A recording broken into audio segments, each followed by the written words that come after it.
Hi everyone, I hope we're all doing well. I hope we're all keeping safe. I have been asked by David to leave a little thought for you, which I hope will be of help and an encouragement to all of us. For those of you who don't know me, my name is Raymond Lawrie, and I, along with one of my daughters, Jessica, have been coming along to Pilgrim Community Church since the end of last year, in fact probably around about October time.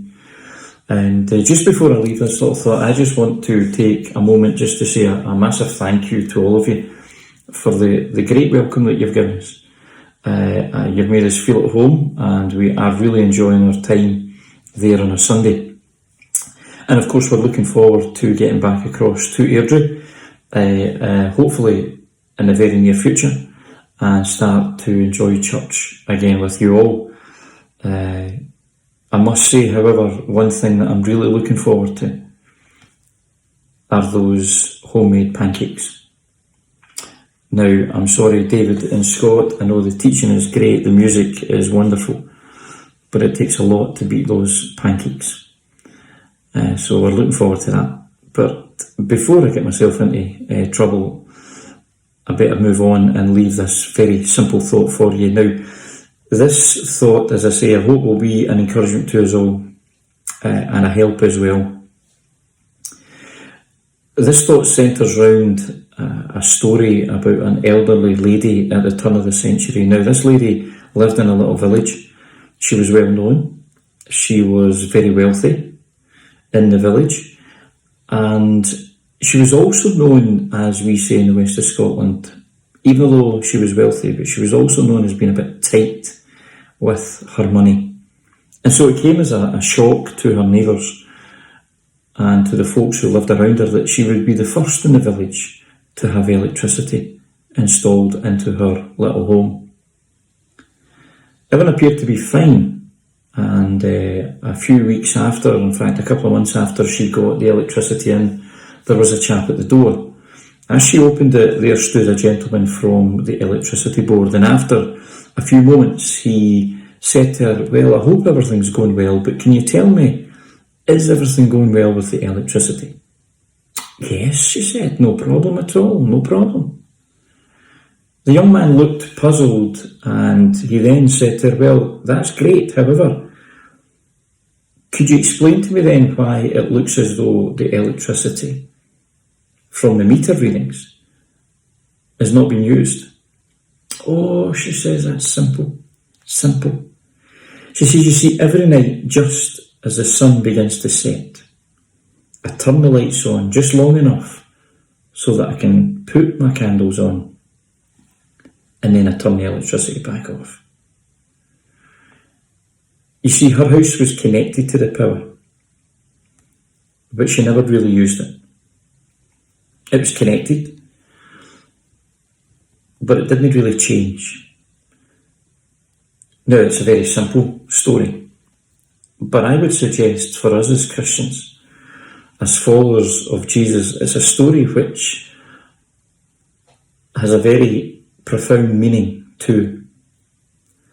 If we see us as a female, if we see the house as our lives, can we see the electricity as a picture of Jesus? Now let me try and explain that. Perhaps we do the same with Jesus, just like the lady did with the electricity. Perhaps we do the same with Jesus. As Christians, we are connected to the power, but we very seldom use it. We trust Jesus for our salvation, for getting to heaven, but we resist any transformation. Now, I am not an electrician in any way, shape or form, and my wife would tell you that.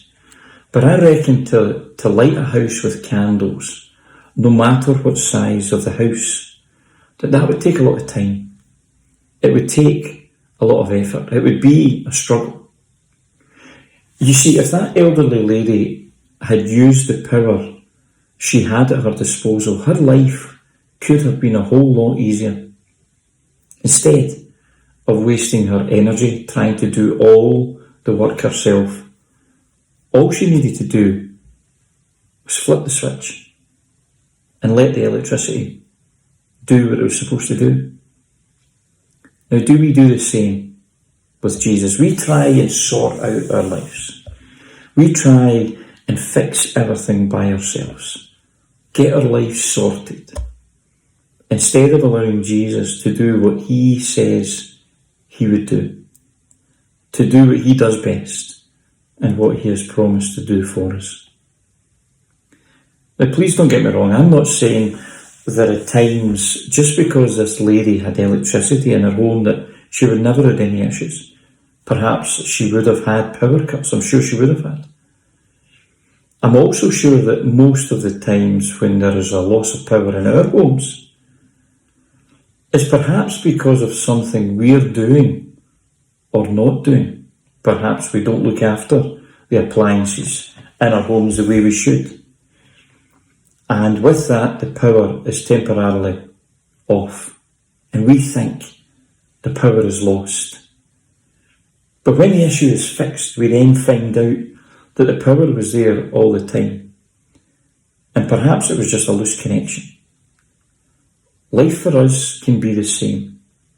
When we have a power cut, when we are in certain circumstances, when we are in the dark, perhaps we think the power is lost, but reality is, it's not lost. It's because we have loosened the connection to the power and we have temporarily stopped the power from being used to its full potential. I guess I just want to encourage us all to remember that as Christians, that as followers of Jesus, we are connected to the greatest source of power that there ever is, i.e. the Spirit of God. Romans 8 verse 11 says this: the same power that raised Jesus from the dead lives in you. Now my second thought is this. You see, the lady had the potential, when she got the electricity installed into her home, to change her home for good. For there to be a transformation, for there to be a difference, for the better, I would suggest. But perhaps because of fear, because of the unknown, because of perhaps what others would say about her, what her neighbours would think, for being a little bit different, she didn't allow it to happen to its full potential. Again, that may be the same for us when it comes to Jesus. Perhaps there was a time in our lives when we made that decision to follow him, to give him control of our lives. And we can look back on that day, but over time, we have allowed fear to come into our lives. We have allowed what people might think about us to make a decision for us. The fear of change, the fear of being different. We've allowed that fear to take over, and we find ourselves back in our own way, our old way of living. Now I'm sure the lady, prior to the electricity being installed, she would have been contented in her home. She didn't go out looking for it. She would have been happy, and just like her neighbours. But I'm also convinced that through time she would have realised that if she allowed the electricity to do what it was meant to do, her life would have been changed. So much more for the better. That you may have lived 20, 30, 50, 60, 70 years and say to me, well, I'm happy, I'm contented, and that may well be true. But all I want you to do is to think. And think of the possibility that if you make a decision to follow Jesus, allow him into your life, allow him to direct you, then you will realise he is here to offer you the opportunity of having a happiness, an assurance, a peace, and a contentment that you will never find in anything else or in anyone else. Now, my third and final, very simple thought is this. In the court system in Scotland, as an accused person, there are 3 verdicts you can get. As you stand before a judge, Either you can be found guilty, not guilty, or not proven. Now in court, it's all about the evidence. Is there enough evidence to convict the accused person who's standing before the judge beyond all reasonable doubt? My challenge to all of us is this. If we were in court today and the charge against us was being a Christian, was being a follower of Jesus, would there be enough evidence to find us guilty? Or would we be found not guilty? Or even not proven? You see, in the story of the elderly lady and her home, from a distance, you may not have seen much of a difference from what it was like before the electricity was installed. But as you got closer, you would notice that from within the light was brighter than it ever had been before. What about us as followers of Jesus? Do our neighbours see a difference in us? Do our friends or family see a difference in the way that we act from the way we used to act? In the way we talk from the way we used to talk? Now, I'm not saying for a minute that people have to find us weird and strange. Not at all. What I am saying is that people should find us more attractive in our manner, in the way we talk and treat people, in the way we treat each other, in the way we treat strangers, and in one particular way, in the way in which we love one another. Now, I believe the Bible is quite clear in this.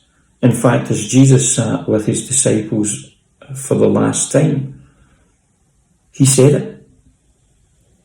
In John chapter 13, Jesus said, and I'm quoting the New Living Translation, he said this: the fact that you do everything perfect will prove to the world that you are my disciples.